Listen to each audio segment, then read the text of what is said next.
for a Listen, second. let's talk about like why it took 15 years since the trailer for Grindhouse to get to this point. Let's get that out of the way. Like what was going on? Was it just that you never really were going to do it or last minute? Do you know what I mean? What happened?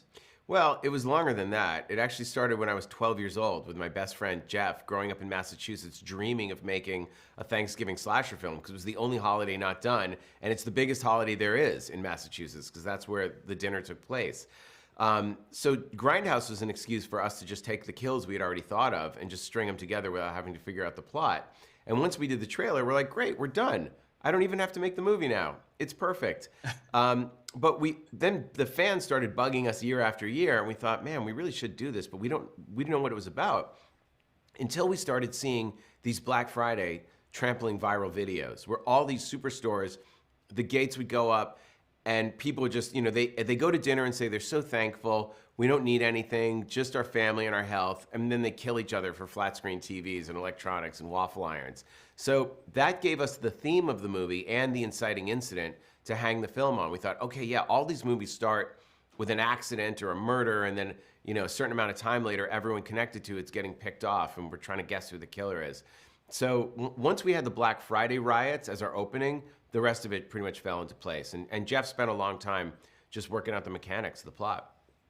Okay, and you've got Patrick Dempsey keeping everybody in check as the sheriff in this. I mean, did you know on set, is he that smoldering magazine Sexiest Man Alive come release date? Or do you know what I mean? Is he, because it gives the vibe on screen that he is just smoldering all the time. Here's the thing with Patrick Dempsey. We were shooting in one of the coldest parts of the world. It was a freezing winter in Toronto, but you wouldn't know it because Patrick Dempsey was on set, smoldering. Then you combine him with Rick Hoffman, who I believe is runner-up for Sexiest Man Alive, Louis Litt from Suits. And all of a sudden, it was like a bonfire on set. You could just roast marshmallows on them. No, they're the best. I mean, Patrick is one of my favorite people on earth, and now I get to torture him for the rest of his life being the sexiest man. I'll be like, can we get Mr. Sexy on set? Put him in the sexiest chair. Can we get him out of the sexiest trailer? This is the sexiest fork. Anything he touches will be the sexiest. That's what I love about it. Speaking of smoking and hot, I mean, one of the most shocking scenes, I'm not going to go into it, is an oven scene in this movie. There's so much bonkers stuff in this movie. Do you ever like go, oh, maybe we're going too far this time, guys, when you're making this movie or writing this movie? Because my toes were curling, but I literally was kind of like, I kept looking, but that's it was a great. lot. It's a toe curler. You want a toe curler when you're making a film. Look, I always go too far. That's sort of my charm and my curse. It's like that in school though. I would make a funny joke and then one that's like one step too far, and the teacher's like, Eli, that you had me, but you went too far with it. Now I got to give you detention.